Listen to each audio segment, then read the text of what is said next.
ការស្រស់ល្អណាហើយយើងស៊ូមទៅចុងmấyបងប្អូនផ្កាគឺចេញល្អមែនតើនេះយើងដើរមើលពេញមកចំការនេះតែម្ដងបងប្អូនតាក់ទងជាមួយនឹងកម្លាំងព្រួយអីបងប្អូនគឺចេញស្អាតមែនតើស្មាគ្នាទាំងអស់មើលតែយើងមើលភ្នែកណាបាទស្មាគ្នាពីដើមពីការដល់ចុងពីការស្មាគ្នាចការហ្នឹងបន្ទាប់ពីជំរុះហើយគាត់ប្រើប្រភេទថ្នាំក្រុមហ៊ុនរបស់ក្រុមហ៊ុន VKSN ដើម្បីបាញ់បំពន់ភ្ញូចផ្កាបងប្អូននេះវាចេញមកស្អាតមែនទែនទាំងកម្លាំងត្រួយអីហ្នឹងបន្ទាប់ពីយើងជំរុះហើយគឺវាចេញមកវិញស្អាតបែបនេះបងប្អូនដូចថាពុនមកបាទការនេះបងចាប់ដើមជំរុះបងចាប់ដើមជំរុះតាំងពីថ្ងៃ4ថ្ងៃ10មកនៅវាចេញផ្កាគ្រប់ដើមតែម្ដងហើយមកដល់ថ្ងៃហ្នឹងថ្ងៃ11 11ថ្ងៃ9ថ្ងៃ11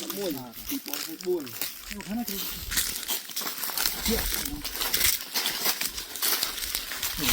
គឺមើលឆៃទីមកគ្រប់ព្រួយហ្មងបងនេះតន់ពេលឆ្ងាយណាមកផ្កាមកបាទទិញព្រួយផ្កាទិញផ្កាហ្មងបើយើងតន់ពេលពឹងឆ្ងាយយើងទិញរបង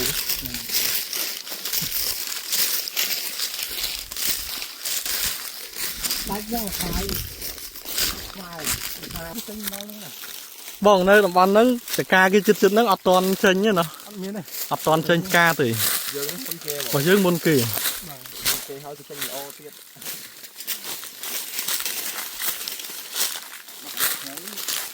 ទៀតជាងនេះ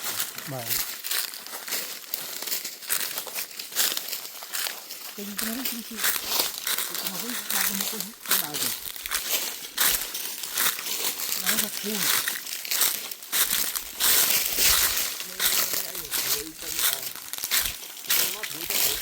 ចេញមកព្រួយតែវាសាដែរល្អណាស់ចេញមកព្រួយគឺខាចេញមកព្រួយផ្កាតែម្ដងបងប្អូនខ្ញុំស៊ូម